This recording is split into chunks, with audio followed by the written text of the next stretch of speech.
Kami tayangkan tadi rangkuman dan juga rangkaian kecelakaan lalu lintas yang melibatkan kendaraan besar termasuk juga truk, termasuk juga kecelakaan yang melibatkan beberapa rekan kami akhirnya meninggal dunia dan juga menjadi korban dari kecelakaan tersebut.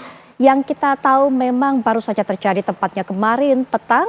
Sebuah truk ini yang diduga remnya blong juga disebut sebagai penyebab terjadinya kecelakaan yang beruntun bahkan melibatkan sampai belasan mobil di tol Cipularang. Kita akan mencari tahu sebenarnya dari kecelakaan yang terjadi ini apa yang bisa dipelajari dan juga mengapa ini terus terjadi. Proses pengawasan termasuk juga perekrutan supir seperti apa nanti kita akan cari tahu dan juga bagaimana rekomendasi yang diberikan selama ini oleh KNKT apakah juga diterapkan atau tidak. Sudah hadir bersama saya para narasumber, beliau merupakan Ketua Umum Asosiasi Pengusaha Truk Indonesia atau APTRINDO yaitu Bapak Gemilang Tarigan. Selamat malam Pak Gemilang Tarigan. Baik, dan juga sudah bersama saya, beliau ini merupakan pengamat transportasi dan hukum. Beliau juga pernah menjabat sebagai Kasubdit Binkakum di Telantas Polda Metro Jaya AKBP Purnawirawan Budianto. Selamat malam Pak Budianto. Assalamualaikum. Baik, Waalaikumsalam warahmatullahi wabarakatuh. Kita sudah melihat tadi rekaman demi rekaman kecelakaan betul-betul menggugah perasaan kita, banyak sekali yang menjadi korban Pak Budianto. Kalau Pak Budianto lihat dari kecelakaan yang kemarin begitu, apalagi kita tahu juga jalurnya ini kerap terjadi kecelakaan di sana. Apa yang menjadi penyebab utama sehingga kemudian sampai bukan hanya melibatkan truk tersebut yang remnya blong, tapi sampai di belakangnya ada belasan kendaraan ini juga menjadi korban, Pak? Ya, pertama yang jelas masalah kurangnya disiplin ya, disiplin. Kemudian kedua adalah masalah pemahaman terhadap tata cara berlalu lintas yang benar. Terus kemauan untuk menjalankan daripada etika tata cara berlalu lintas gitu. Ya, kalau mereka mungkin menjalankan, ya tentunya akan lepas daripada suatu konsekuensi hukum. Tapi kalau mereka tuh mungkin menabrak atau mungkin melanggar daripada etika tata cara berlalu lintas akan berkonsekuensi kepada masalah hukum. Kejadian tabrakan beruntun, terutama di tol itu biasanya itu adalah pertama karena tidak mampu menjaga jarak aman, kemudian kecepatan melebihi batas kecepatan, termasuk juga kurang konsentrasi. Tapi kejadian kemarin itu aneh, karena bahwa truk yang mungkin remnya tidak berfungsi secara maksimal, akhirnya lepas kontrol menabrak beberapa mobil. Kalau nggak salah kurang lebih ada 21 kendaraan yang terlibat, kemudian menimbulkan korban sampai 30, satu meninggal dunia, kemudian 29 adalah luka-luka, baik luka berat maupun luka ringan. Sebenarnya kalau kita disiplin kemudian berpedoman kepada aturan bahwa setiap kendaraan yang akan dioperasionalkan di kendaraan harus memenuhi persyaratan teknis dan layak jalan. Konteksnya dengan masalah disiplin lagi. Sopir pada saat mungkin akan mengemudikan kendaraan bermotor harus hal-hal yang pokok harusnya dicek dong. Pertama mungkin adalah berkaitan masalah sistem kemudi, kemudian sistem rem, sistem lampu dan sebagainya. Kejadian seperti ini kan sudah beberapa kali terjadi betul, tapi Pak. ini merupakan satu tanggung jawab bersama juga. Seperti misalnya bahwa angkutan umum apakah itu barang atau mungkin orang, itu kan setiap 6 bulan itu kan dilakukan suatu care atau uji tipe gitu, uji care gitu. Nah, pada saat melakukan suatu uji care itu kan secara fisik semua dicek semua dicek gitu. Ini kesalahan di mana kita nggak tahu. Kemudian juga sesuai dengan peraturan perundang-undangan bahwa setiap perusahaan yang berbadan hukum itu harus juga memberlakukan SMK, Sistem Manajemen Keselamatan. Saya yakin bahwa perusahaan yang sudah memiliki SMK, Sistem Manajemen Keselamatan, itu dia punya bengkel tersendiri, kemudian rutin melakukan suatu perawatan, termasuk juga punya balai latihan, pendidikan dan sebagainya untuk memberikan suatu pencerahan kepada SDM-nya, baik itu pramudi, SDM dan SDM yang lain dan sebagainya. Sehingga pada saat mereka sudah setiap hari dilakukan kegiatan-kegiatan seperti mungkin dilaksanakan dengan baik, kemudian SMK dilaksanakan dengan baik. Saya yakin bahwa pada saat mereka mengoperasionalkan di kendaraan di jalan, minimal akan terhindar daripada pelanggaran atau terhindar daripada kecelakaan itu sendiri gitu. Baik. Ini menarik, sistem manajemen keselamatan. Banyakkah kemudian perusahaan-perusahaan operator truk ini kemudian mengoptimalkan ini ataupun melaksanakan ini? Nanti sebelum Pak Tarigan menjawab, saya akan bawa Anda terlebih dahulu pemirsa untuk kembali melihat bagaimana kronologi ataupun juga data fakta terjadinya kecelakaan di Tol Cipularang yang terjadi pada November 2024, tempatnya adalah kemarin petang. Ini lokasinya terjadi di kilometer 92 arah Jakarta dan kronologi truk alami remblong, hilang kendali, kemudian juga truk menabrak sejumlah kendaraan di depannya sehingga kecelakaan beruntun tentu tidak bisa terelakkan. Anda sudah lihat tentunya di berbagai macam media. Kemarin juga kami tayangkan terus-menerus breaking news melihat seperti apa kondisi kendaraan tersebut rusak parah kemudian juga bahkan saling bertumpukan. Nah, korbannya Anda sudah bisa lihat, satu meninggal dunia, yang lainnya mendapatkan luka berat dan juga luka ringan. Luka berat tadi juga bahkan ada yang menjalani operasi pada hari ini. Nah, ini kita lihat kembali di rute mana ataupun juga di jalan pada terjadinya kecelakaan ini. Korbannya yang sudah sempat saya sampaikan tadi 23 orang mendapatkan luka ringan, 4 orang mendapatkan luka berat. Dan kita kembali lihat data fakta yang kami sajikan kepada Anda. Pak Tarigan, mengenai sistem manajemen keselamatan termasuk juga Anda pemirsa bisa lihat juga rangkaian kecelakaan yang terjadi di layar kaca Anda. Sebenarnya ini apakah memang semuanya sudah melaksanakan sebuah standar ini? Bahwa memang memiliki tadi kalau kata Pak Budi, bengkel sendiri, perawatan rutin dilakukan. Baik. Apakah memang semuanya seperti itu? Begini Mbak, kalau menurut data di Indonesia ini ada 6,5 juta truk seluruh Indonesia. Ya. Dimiliki oleh 3 jenis. Pertama, perusahaan yang mempunyai badan hukum dan perizinan yang lengkap dan ditandai dengan kode plat kuning. Oke. Ya. Kemudian ada lagi perusahaan yang mengangkut barangnya sendiri, dia miliki sendiri, dia tuh platnya tidak kuning. Oke. Ya. Satu lagi adalah pengusaha truk perorangan. Wah, jumlahnya ini melebihi daripada yang ini, Mbak. Jadi yang terbesar banyak. Begitu banyak, oke. Dari seluruh Indonesia. Baik, sulit dimonitor satu persatu. Ya. Nah, yang pribadi ini tidak ada yang monitor. Oke. Dia asal ada uang beli truk bisa dijalankan di jalan raya. Inilah yang sulit kita melakukan sosialisasi tentang apapun kebijakan-kebijakan pemerintah, apapun peraturan-peraturan di jalan. Tadi Pak Budi sudah sebutkan bahwa anggota kita adalah anggota perusahaan yang resmi, mempunyai izin yang mengikuti apa yang dianjurkan oleh pemerintah. Sehingga beberapa perusahaan yang sekarang kita giat untuk menerapkan namanya SMK. Kalau perusahaan itu sudah memiliki sistem manajemen keselamatan, maka pengemudinya juga sudah dilakukan training, kemudian ada uji kompetensi. Nah, ini biasanya yang sudah mahir ya. Kemudian sayangnya sekarang ini dari pengusaha truk yang ada sekarang ini rata-rata ini kekurangan supir, kekurangan pengemudi. Kenapa, Pak? Karena memang barangkali ya tidak ada orang mau dilahirkan bercita-cita menjadi pengemudi, Mbak. Baik. Ya, jadi dan persyaratan untuk menjadi seorang pengemudi itu harus memiliki SIM B2 kalau untuk truk yang besar. Betul. Itu. Nah, SIM B2 ini kalau mulai dari SIM A sampai B sampai B2 itu memerlukan kira-kira 4 tahun. Jadi ini agak sulit mencari pengemudi sekarang. Nah, padahal kita ketahui bahwa pengangguran di negeri kita ini banyak.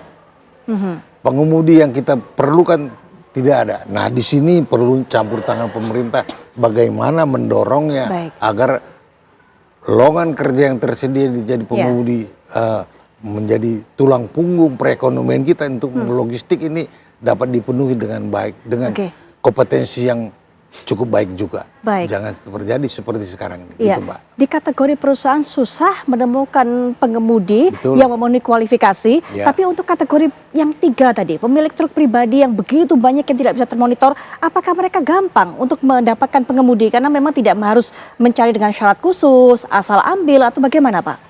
Nah, di situ persoalannya, makanya kita tidak bisa mengetahui kompetensi pengemudi yang digunakan oleh pengusaha-pengusaha truk ini tadi, kita tidak bisa termonitor. Kalau mereka itu tidak punya pengemudi, mau truknya menganggur, tentunya supir sembarang pun dicabut. Nah, ini yang membahayakan karena mereka belum mampu menjalankan kendaraan berat di tengah ramainya orang dengan situasi dan kontur jalan yang begitu. Kita lihat sekarang tol ini kan sudah merupakan, kalau merupakan ya pengemudi yang mahir betul baru bisa masuk ke dalam tol. Ibaratnya kalau tol ini kita asumsikan adalah highway, tentunya semua orang yang masuk ke dalam jalan yang berkecepatan tinggi, semuanya harus yang sudah paham dan sudah mahir mengemudikan baru masuk ke dalam jalan tol itu. Baik, tadi Bapak sebutkan 3 kategori termasuk yang ketiga yang kepemilikan pribadi yang tidak begitu banyak, tidak bisa dimonitor. Mudah bagi mereka Pak untuk bisa mendapatkan izin-izin, kemudian bisa mengemudikan truk seperti itu, apakah mudah bagi mereka ini? Sehingga kemudian kok menjamur, kok begitu banyak dan juga susah termonitor? Begini Mbak, kalau mereka ini pengusaha truk pribadi ini ada 2 juga Mbak. Truk itu miliknya sendiri, truk itu milik orang lain yang pribadi ini menyerahkannya kepada pengemudi. Jadi pendekatan begini kan jauh lebih mudah karena mereka punya unit sedikit, tapi pemiliknya banyak. Jadi lebih mudah lah, artinya dicarikan di keluarganya saja atau yang dikenalan 2, 3, 4 dia sudah bisa menjalankan perusahaannya kan. Begitu Mbak ya. Jadi tapi pengusaha orang pribadi ini kan cukup besar, jadi populasinya juga demikian besar. Iya, Pak Budianto, ada kondisi seperti ini ternyata ada pengusaha-pengusaha truk yang asal saja punya uang, punya truk, diberikan kepada siapa, ini kuncinya kemudian untuk bisa mengemudi, dan yang kita lihat memang pengawasannya mungkin nggak ada, kondisi truknya laik atau tidak mungkin juga tidak dipikirkan, dan ini mungkin yang kerap menjadi penyebab kecelakaan, Pak Budianto. Ya, harusnya ada regulasi yang kuat ya. Kalau di dalam Undang-Undang Lalu Lintas dan Angkutan Jalan bahwa semua angkutan umum baik itu barang maupun barang itu kan harus berbadan hukum gitu. Sehingga pengawasan itu lebih mudah. Apa yang disampaikan Pak Teguh benar. Tapi kenyataan di lapangan tadi ada yang berbadan hukum, ada pemilik pribadi, termasuk juga mungkin perusahaan-perusahaan dan sebagainya. Itu yang kadang-kadang menyulitkan ke masalah-masalah pengawasan itu. Termasuk juga nanti cara rekrutmen daripada pengemudi tadi. Ya tadi karena mungkin jumlah daripada sopir itu juga terbatas. Kadang perusahaan juga melihat mungkin truk yang nganggur dan sebagainya. Udah kadang nyomot sopir apa aja, yang penting dia bisa mengemudikan itu. Sehingga karena mereka belum punya suatu kompetensi, ya akhirnya mereka berisiko pada kompetensi masalah-masalah laka lantas dan sebagainya. Padahal sesuai dengan permohonan pada saat kita akan mendapatkan SIM kan, bahwa setelah lulus dinyatakan lulus, dia harusnya sudah punya suatu kompetensi, baik itu yang berkaitan masalah knowledge, ilmu pengetahuan, keterampilan maupun attitude itu sendiri. Sehingga kalau kita menggunakan sopir tembak dan sebagainya, itu akan berisiko kepada masalah-masalah kecelakaan karena mereka tidak punya kompetensi. Termasuk mungkin hal-hal yang mendasar mereka tidak tahu juga bahwa di dalam undang-undang secara eksplisit diatur juga bahwa orang yang terlibat dalam kecelakaan lintas itu punya hak dan kewajiban itu. Pertama harus menghentikan kendaraan, kemudian kedua adalah menolong korban, kemudian ketiga adalah melaporkan kepada pihak kepolisian, kemudian siap untuk memberikan suatu keterangan. Itu ada konsekuensi hukumnya juga. Kalau mereka kemudian tidak melaporkan kepada pihak kepolisian, itu juga merupakan suatu kejahatan lalu lintas diatur dalam 312 ya, Undang-Undang Lalu Lintas dan Angkutan Jalan. Itu sanksi pidana adalah 3 tahun penjara atau denda adalah 75 juta. Kejadian yang di Tangerang itu kan begitu nabrak dia bukannya berhenti, malah melarikan diri sampai ada kendaraan terlibat sampai 10, kemudian korban sampai 7 ya. Termasuk juga mungkin korban anak kecil yang sampai luka-luka berat menimbulkan suatu amuk daripada masa itu sendiri. Itu memang khusus konteksnya dan kejadian yang di Tangerang, polisi penyidik harus jeli juga, harus bisa melakukan suatu penyidikan secara komprehensif juga. Bagaimana penyidikan terhadap laka lantasnya gitu, kemudian juga berkaitan masalah mungkin pengrusakan, pencurian dan sebagainya, itu harus komprehensif, harus seimbang juga. Termasuk juga di dalam tata cara berlalu lintas bahwa setiap orang yang mengemudikan kendaraan bermotor harus berlaku wajar dan penuh konsentrasi. Dalam arti tidak boleh kemudian dalam keadaan sakit, kemudian menggunakan HP, terpengaruh narkoba dan sebagainya. Betul, itu seperti di Tangerang kan nggak boleh. Itu juga merupakan suatu pelanggaran. Hasil analisa dan evaluasi memang bahwa setiap kejadian kecelakaan lalu lintas pasti diawali daripada pelanggaran lalu lintas itu sendiri. Baik, Pak Budianto, nanti kita akan pahami lagi lebih dalam lagi, termasuk kewenangan siapa sebenarnya untuk menertibkan ini semua tadi, pengusaha-pengusaha truk yang nakal-nakal dan juga tidak tertib serta liar tadi. Tapi nanti kita akan jeda terlebih dahulu. Saya juga akan memperkenalkan narasumber berikutnya, sudah bergabung dengan kita, Ketua KNKT yaitu Bapak Suryanto Cahyono. Selamat malam, Pak. Selamat malam, Mbak. Baik, nanti kita akan bincang-bincang, Pak, tapi setelah jeda kami akan segera kembali saat lagi. Pemirsa, sebelum kita melanjutkan perbincangan dengan Pak narasumber, termasuk juga yang sudah baru bergabung dengan kita dari KNKT, kami bawa Anda kembali untuk bisa melihat sejumlah kecelakaan tragis yang kemudian melibatkan kendaraan besar ataupun truk. Kita akan lihat bersama, ini dia deretan-deretannya. Baik pemirsa, kita lihat ini adalah kecelakaan yang terjadi pada 31 Oktober 2024 di mana sebuah truk ini menghantam mobil yang ditumpangi oleh kru TV One dan ini merupakan truk box Rosalia Express. Kondisi mobil kru TV One pada saat itu sedang berhenti di bahu jalan. Tapi kemudian karena pengemudi truk ini sempat mengalami microslip begitu, sempat tertidur sejenak. Akhirnya kemudian hilang kendali, lepas kontrol, truknya menabrak mobil yang di dalamnya ada tim liputan TV One dan menewaskan 3 rekan kami. Berikutnya masih di tanggal yang sama, ini kemudian juga menjadi viral. Tadi Pak Budianto juga sempat menyinggung masalah kecelakaan ini terjadi di Cipondoh, Tangerang, Banten. Ini sebuah truk ugal-ugalan menabrak belasan kendaraan hingga diamuk massa. Dan juga ditengarai bahwa pengemudinya ini juga sedang dalam atau telah menggunakan zat adiktif. Dan berikutnya ini Teluk Naga, Kabupaten Tangerang, Banten. Ini truk tanah tabrak seorang anak berusia 9 tahun dan berujung ricuh.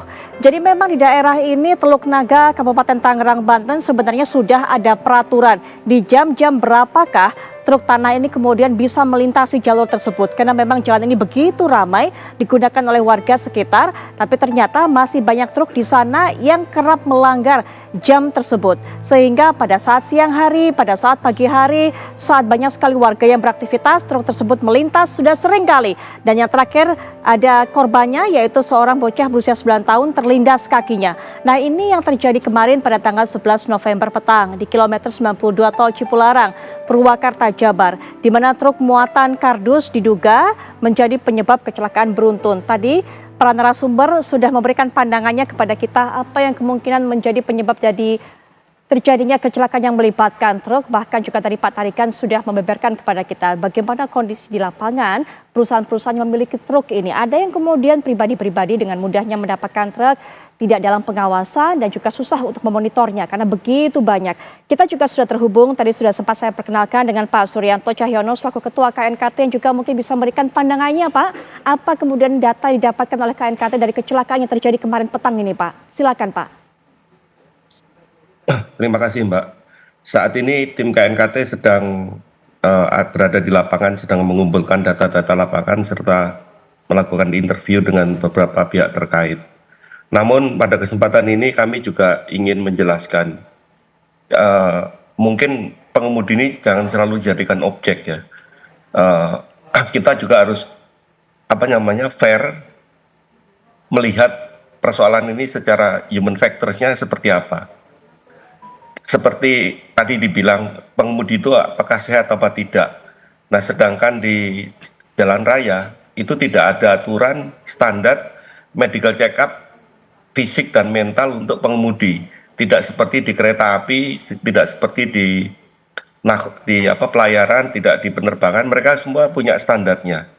Di pengemudi ini belum ada. Kami sedang melakukan penelitian dengan UGM untuk membuat standar ini. Terus kemudian masalah hal yang vital, perawatan sistem rem. Di kereta api ada kewajiban untuk perawatan yang diatur oleh regulasi. Di penerbangan ada, di pelayaran juga ada. Tapi di lalu lintas jalan ini nggak ada keharusan perawatan khususnya hal yang vital seperti sistem rem lah. Nah ini kami sedang mereview itu semua dengan Kementerian Perhubungan untuk dilakukan perbaikan-perbaikan yang sifatnya sangat mendasar. Dan kami juga melihat bahwa para pengemudi ini mereka tidak memiliki waktu kerja yang ada batasannya seperti di moda-moda yang lain, di moda kereta, moda pelayaran, moda penerbangan, ada batasan-batasan jam kerjanya. Nah, tapi di lalu lintas jalan ini nggak ada, dan kami juga ingin melihat kenapa hal ini terjadi secara sebenarnya apa yang terjadi, sehingga kita juga bisa memberikan rekomendasi yang lebih tepat apa yang harus dilakukan perbaikan-perbaikannya nantinya.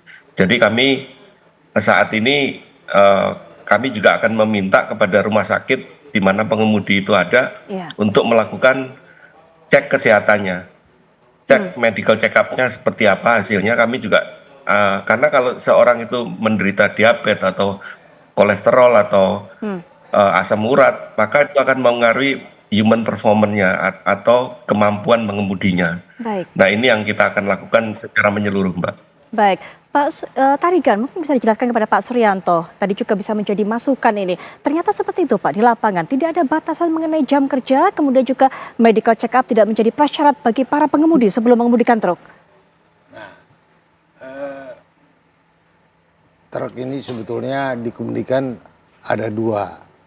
Pertama, yang dalam kota. Dalam kota tentunya jam operasinya udah terbatas. Kemudian yang long distance, nah ini yang kita mengontrolnya yang agak sulit.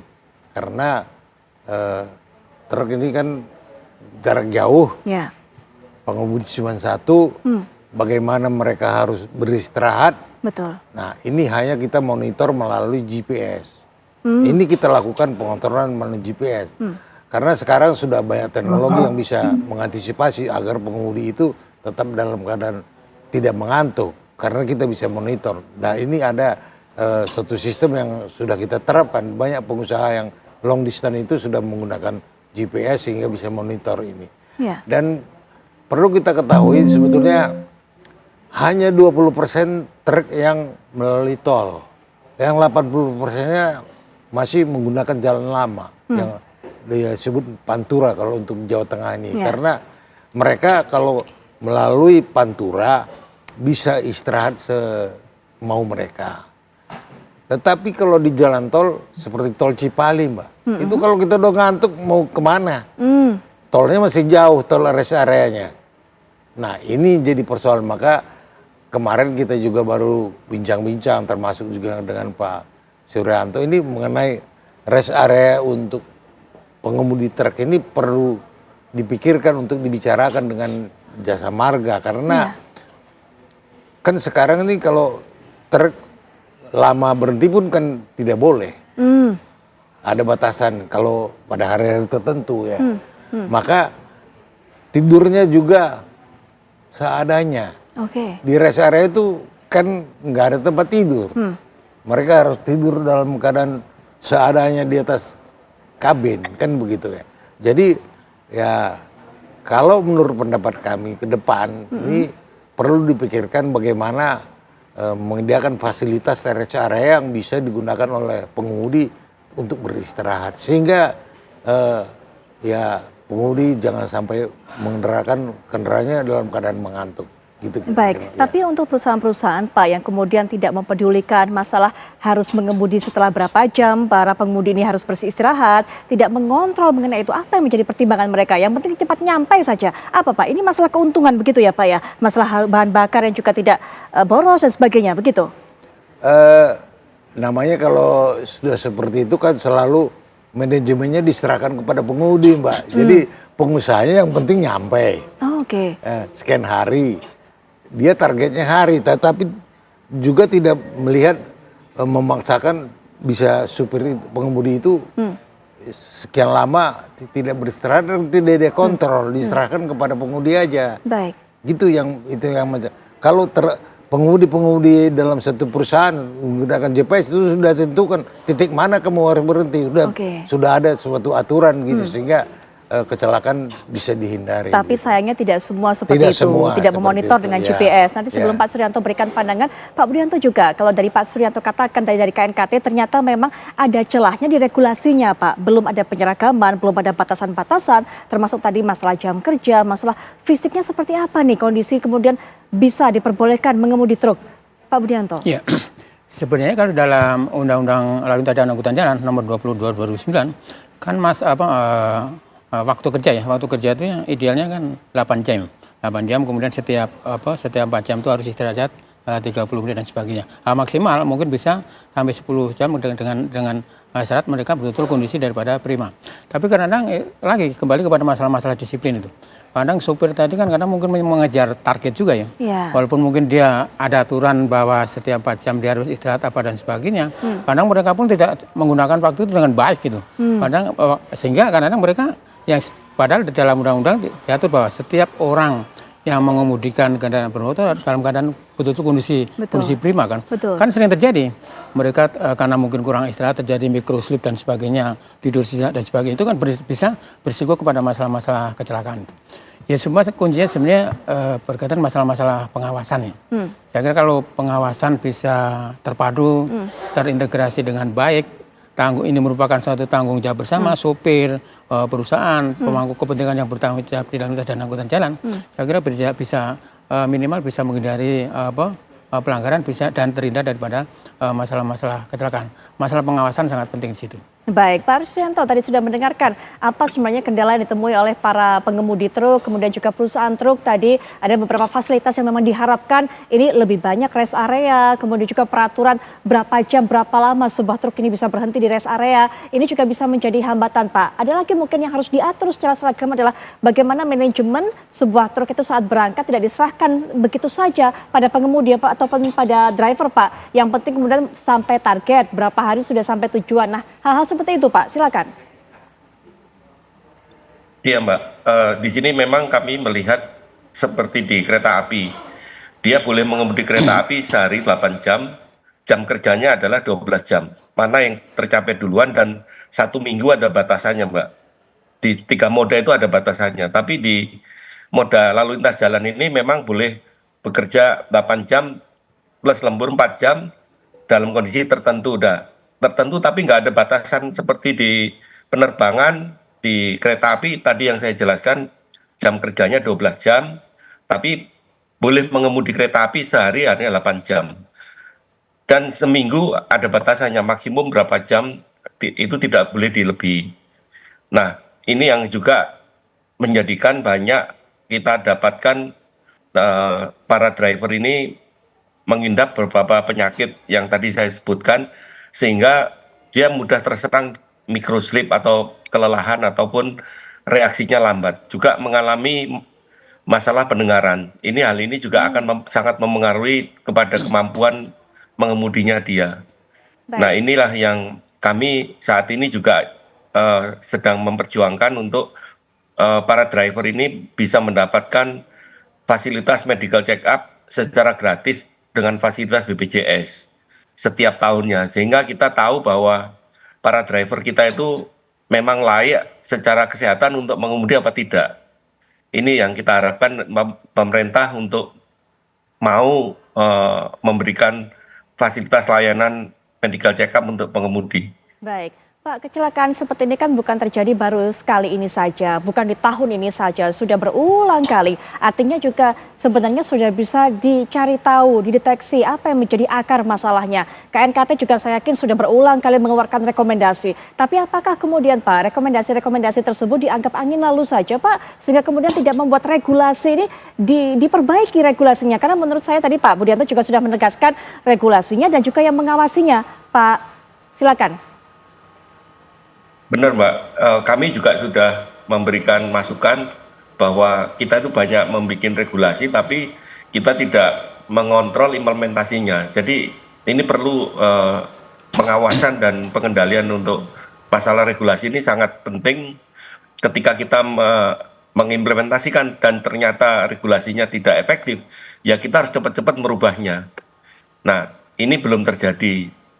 Kami juga berharap bahwa regulasi-regulasi itu memang adequate untuk mencegah kecelakaan-kecelakaan yang ada. Salah satunya yang kita inginkan adalah masalah perawatan rem itu diatur dengan regulasi, diwajibkan para pemilik kendaraan minimum 3 tahun sekali untuk dilakukan pengecekan secara total, karena ini hal yang vital. Kami juga lagi berdiskusi dengan teman-teman, dengan Pak Tarigan juga, dengan teman-teman asosiasi yang lain, untuk mewajibkan perawatan sistem rem secara periodik 3 tahun sekali minimum. Baik, rencana seperti ini Pak, apakah memang sulit dilakukan oleh perusahaan-perusahaan truk ini sehingga kemudian masih banyak yang tidak melakukannya perawatan periodik masalah rem ini ataupun perawatan rem? Tapi nanti Pak Tarikan silakan dijawab. Pak Budianto juga mungkin bisa kembali lagi fokus kepada masalah pengawasan ini, kemudian kewenangan siapa dan mengapa tidak bisa berjalan sesuai dengan yang seharusnya dilakukan. Nanti setelah jeda juga kita akan lihat, kalau tadi kita sudah bicara mengenai truknya, bicara mengenai kemungkinan pengemudinya, lalu bagaimana dengan medannya, karena tol Cipularang ini juga memiliki karakteristik sendiri dan juga banyak terjadi kecelakaan di sana. Apa yang harus dilakukan oleh para pengemudi kendaraan besar termasuk truk sesaat lagi? Pemirsa, setiap jalan tol ataupun juga setiap jalan ini memiliki karakteristik sendiri. Ada yang memang membutuhkan kehati-hatian dari para pengemudinya saat melewati lintasan tersebut. Saya akan bawa Anda melihat rangkaian kecelakaan maut di jalur rawan tol Cipularang 16 Oktober 2021. Lokasinya juga di kilometer 92 arah Jakarta. Nah, korbannya ini adalah 1 orang tewas, kemudian 7 terluka. Apa yang terjadi pada saat itu? Yaitu truk terguling dan menimpa mobil lain. Anda juga bisa saksikan foto dari kejadian itu yang bisa Anda saksikan. Ini kami tampilkan di catatan 5 tahun terakhir. Kami ataupun juga tim riset TV One sudah melakukan riset dan ini yang ada. Kami rangkum semuanya. Berikutnya tahun 2022, tepatnya 17 Mei. Kilometer 95 arah Bandung, korbannya ada 2 orang tewas. Kemudian apa yang terjadi pada saat itu? Mobil Elf menabrak bagian kanan truk. Dan berikutnya kita juga akan lihat kecelakaan apa yang terjadi tahun lalu, tepatnya 15 Juli 2023. Kilometer 115 arah Bandung, korbannya 3 orang tewas. Kemudian juga keterangan mobil tabrak truk di bahu jalan. Jadi saat truk berhenti di bahu jalan, kemudian mobil menabrak dan Anda bisa lihat kondisi mobil yang menabrak truk ini. Nah, ini yang terjadi kemarin memang yang menuai perhatian, kecelakaan beruntun yang melibatkan banyak sekali kendaraan dan memang diduga truk ini alami remblong kemudian juga menabrak puluhan kendaraan di depannya. Memang pihak KNKT yang sudah disampaikan tadi oleh Pak Suryanto menyebutkan hingga saat ini masih terus dilakukan proses investigasi sambil juga menjelaskan nanti apa yang disampaikan oleh Pak Suryanto masalah rem, pemeriksaan berkala dan sebagainya. Mungkin juga Pak Tarikan bisa jelaskan sebenarnya karakteristik di tol Cipularang ini seperti apa? Apa yang membuat para pengemudi terutama truk harus berhati-hati di sana? Ya, memang kita mengamati bahwa kejadian di kilometer 90 arah Jakarta ini cukup banyak dan berulang-ulang gitu ya.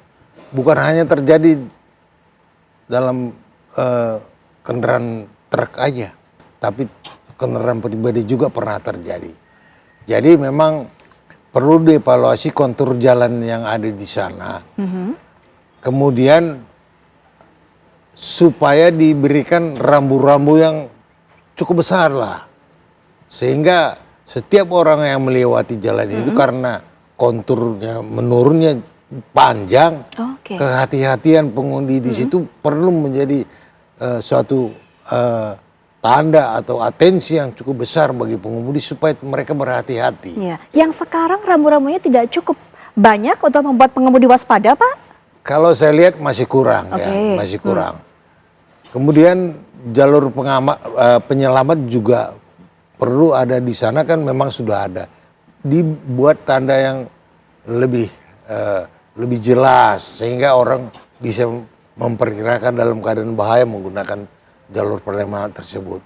Pokoknya di situ isyarat-isyarat untuk lebih berhati-hati perlu ditingkatkan di daerah sana. Di samping itu tentunya pihak pengusaha tol itu sudah bisa memberikan di jalan itu berupa seperti kalau kemarin kan ada jalan strip gitu tapi dibilang itu membahayakan. Nah itu memang perlu dipikirkan cara lain lah sehingga bisa membedakan bahwa area itu area yang cukup memerlukan kehati-hatian. Begitu, Memangnya apa Pak? Upaya lain seperti apa yang menjadi masukan mungkin dari Pak Tarigan selain rambu-rambu tadi? Kalau tadinya kita usulkan ada semacam jalan yang bertrip gitu ya supaya pengemudi mengurangi kecepatan gitu ya. Mulai dari awal di atas sana sudah ada isyarat dia harus menggunakan persenalan yang rendah gitu ya. Jadi mereka harus hati-hati betul. Kemudian berjalan di sebelah kiri. Begitu. Jadi instruksinya jelas di sana itu. Ini enggak, ini kan dianggap semuanya udah tahu. Jadi nanti terjadi lagi gitu. Baik. Sebelum Pak Budianto juga bisa berikan pandangan mengenai hal ini, saya akan berikan kesempatan terlebih dahulu kepada Pak Suryanto karena sepertinya waktu untuk bergabung dalam perbincangan ini begitu terbatas. Bapak silakan untuk bisa mungkin memberikan ada pernyataan penutup ataupun juga masukan-masukan kepada para pengusaha pemilik truk ini yang nanti mungkin juga bisa disampaikan oleh ke Pak Tarigan kepada para anggotanya. Terutama masalah juga yang harus disoroti Pak, masalah pengawasan. Regulasinya sudah ada walaupun memang belum mencakup semua, tapi bagaimana pengawasan secara maksimal. Tadi Pak Budianto juga sudah menyoroti mengenai hal ini. Silakan penutup Pak. Ya, terima kasih Mbak. Jadi kami memang di dalam rekomendasi KNKT paling banyak itu adalah masalah pengawasan dan regulasi itu sendiri harus diperbaiki Mbak. Namun saya sedikit mau menyinggung masalah di Jalan Tol Cipularang ini. Kami bersama PUPR dan BPJT dan BUJT akan melakukan review ulang atau audit ulang baik itu rambu maupun letak jalur penyelamat apakah memang gampang terlihat dan mudah untuk digunakan. Kami akan mengevaluasi nanti seminggu setelah ini kita akan bentuk tim dan melakukan audit untuk perbaikan apa yang mungkin bisa kita kerjakan untuk peningkatan keselamatan di jalan tol khususnya di Cipularang KM 90 sampai 100. Mungkin itu aja Mbak pesan saya. Jadi sekali lagi memang masalah pengawasan dan pengendalian serta aturan yang memang Pak Suryanto harus mungkin Iya, satu lagi Pak, mungkin penutup terakhir ini Pak. Bagaimana Pak upaya dari KNKT agar rekomendasi yang selama ini diberikan oleh KNKT kemudian tidak menguap begitu saja? Apakah memang secara kewenangan ada upaya paksa Pak? Jika memang tidak ada hal seperti itu, bagaimana kemudian agar KNKT diperluas kemudian kewenangannya memiliki upaya paksa sehingga rekomendasinya betul-betul dilakukan Pak? Silakan Pak. Ya kalau rekomendasi KNKT belum dilakukan kita akan melayangkan surat peringatan reminder pertama, kedua, ketiga dan mungkin sampai keempat juga Mbak.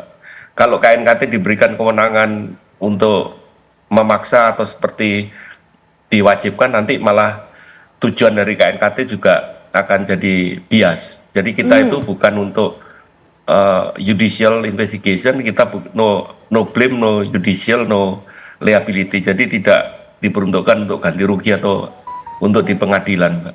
Baik, Pak Suryanto Cahyono, terima kasih sudah berkenan untuk bergabung dalam perbincangan kami, walaupun juga waktunya terbatas. Selamat malam Pak, nanti kami akan terus tunggu bagaimana update perkembangan hasil investigasi yang disampaikan oleh KNKT. Selamat malam Pak. Baik, ya. Ke Pak Budianto terlebih dahulu juga mungkin tadi merespon yang disampaikan oleh Pak Tarigan dalam kondisi medan seperti itu yang berbahaya harus ada rambu-rambu lebih daripada yang ada saat ini sehingga awareness dari para pengemudi ini meningkat Pak. Ya, tadi kuncinya sebenarnya adalah kemampuan, kompetensi daripada si pengemudi itu sendiri gitu. Saya yakin kalau pengemudi tersebut sudah memiliki suatu kompetensi, apakah yang berkaitan masalah pengetahuan lalu lintas, kemudian masalah sikap perilaku termasuk juga skill dan sebagainya. Saya yakin bahwa pada saat dia itu melewati jalan yang mungkin darurat ya, karena mungkin hujan, kemudian menurun dan sebagainya. Saya yakin dia punya suatu antisipasi ya. Misalnya gini, Ya seharusnya pada saat mungkin jalan menurun kan ada teknik menggunakan namanya engine brake ya. Itu untuk mengurangi perputaran dan mengurangi kecepatan juga tuh. Tapi kalau pengemudi tersebut belum punya suatu kompetensi, apa yang akan dilakukan pun tidak tahu juga sih. Sehingga memang perlu sekali lagi kuncinya adalah masalah tadi, masalah tanggung jawab baik itu pengemudi maupun tanggung jawab daripada perusahaan termasuk pemangku kepentingan. Ya tadi, bagaimana pemerintah SMK tadi bisa diberlakukan secara maksimal gitu. Kalau dalam undang-undang kan begini, setiap angkutan umum baik itu barang maupun orang itu harus berbadan hukum gitu. Kemudian perusahaan angkutan umum yang sudah berbadan hukum harus memberlakukan daripada SMK tuh.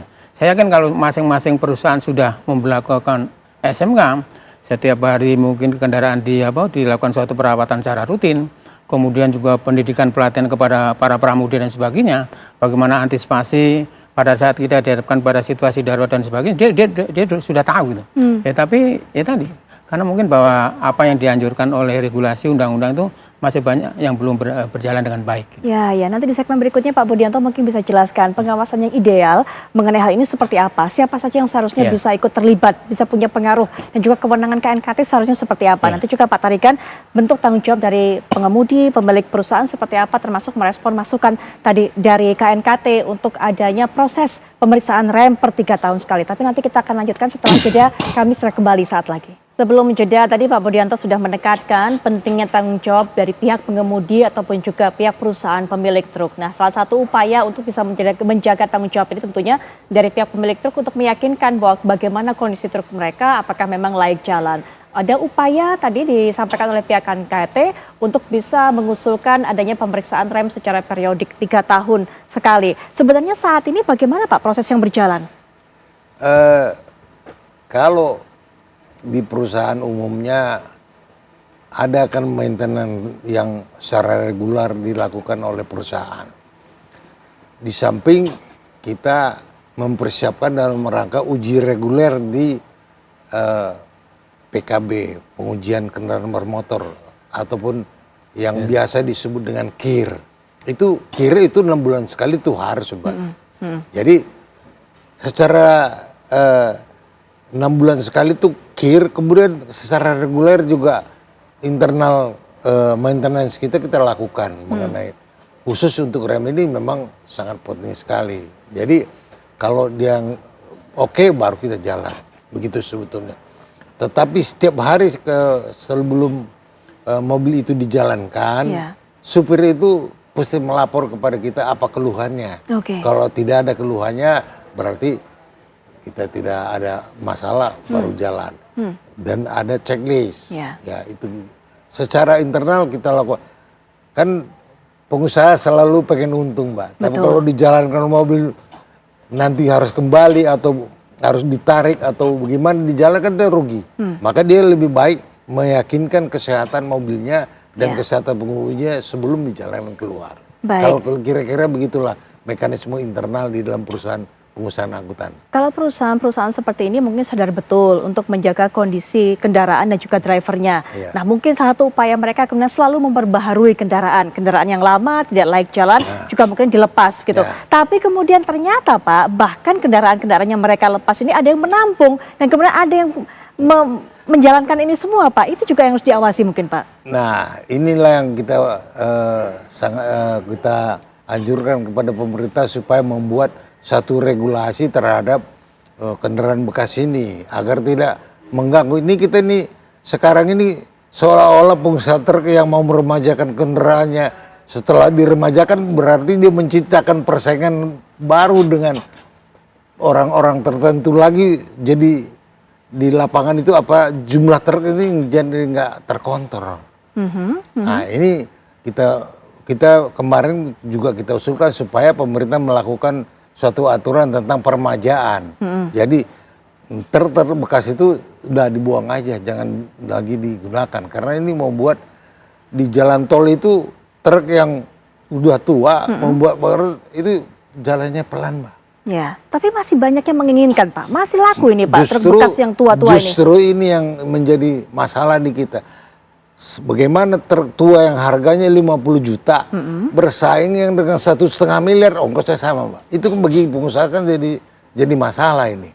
Oke. Ya, jadi ini mau kita sarankan, kita minta kepada pemerintah supaya dilakukan peremajaan, supaya mengontrol jumlah unit yang ada beredar dalam keadaan sehat. Ya. Gitu, Apakah selama ini tidak ada regulasi, Pak? Batasnya usia truk tersebut berapa tahun yang bisa melintas di jalanan? Nah, kalau di dalam Undang-Undang 22 tahun 2009 tidak ada batasan umur. Yang penting layak jalan.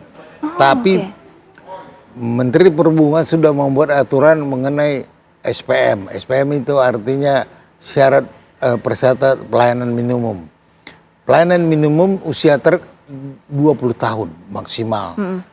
Kemudian yang lebih ketat lagi ada Perda 5 tahun 2004 dari DKI usia truk 10 tahun. Nah ini dari ujungnya tidak ada batasan, kemudian 20 tahun menurut Menteri, 10 tahun menurut Gubernur. Iya. Tapi itu tidak berlaku. Tidak berlaku, tidak diindahkan oleh para pemilik truk atau seperti apa, Pak? Ya baik pemerintah maupun pengusaha sama-sama tidak mengindahkan aturan itu. Oke. Nah, dia kan berpokok pada undang-undangnya. Undang-undang dulu tidak ada batasan umur, selesai. Nah, inilah menjadi yang perlu diterapkan ke depan ini. Ada pertentangan Pak Budianto ternyata, karena induk undang-undangnya tidak memberikan syarat usia kendaraan, tapi turunan-turunannya yang lebih spesifik memberikan, sehingga kemudian semuanya yang ingin merasa diuntungkan, terutama dari pihak pemilik truk mungkin, berpatokan bahwa toh tidak diukur, tidak ada aturan yang secara pasti ada batasan mengenai usia ini yang menjadi celah dari mereka.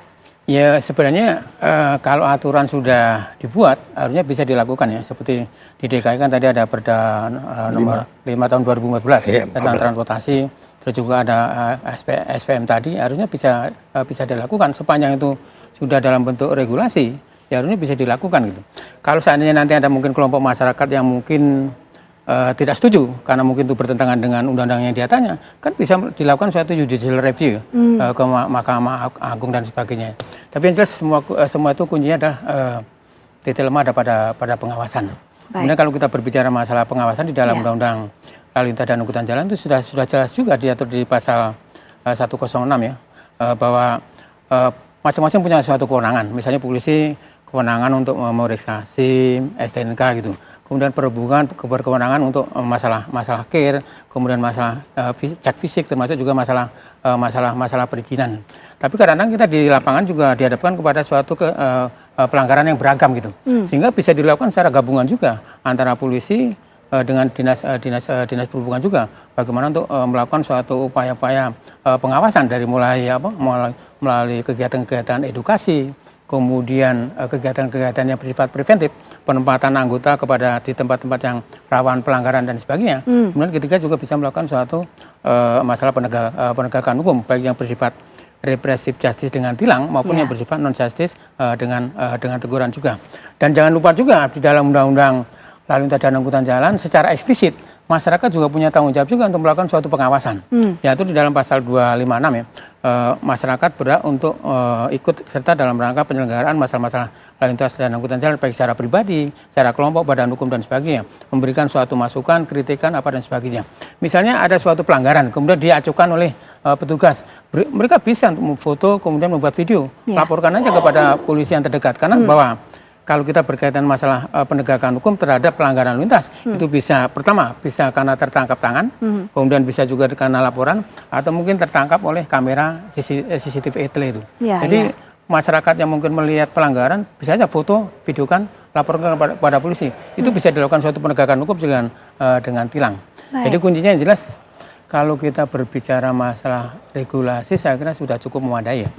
Bagaimana kita bisa melakukan suatu pengawasan secara maksimal, kemudian juga bisa melakukan suatu penegakan hukum secara tegas dan konsisten. Karena selama ini kan kadang penegakan hukum tidak konsisten juga.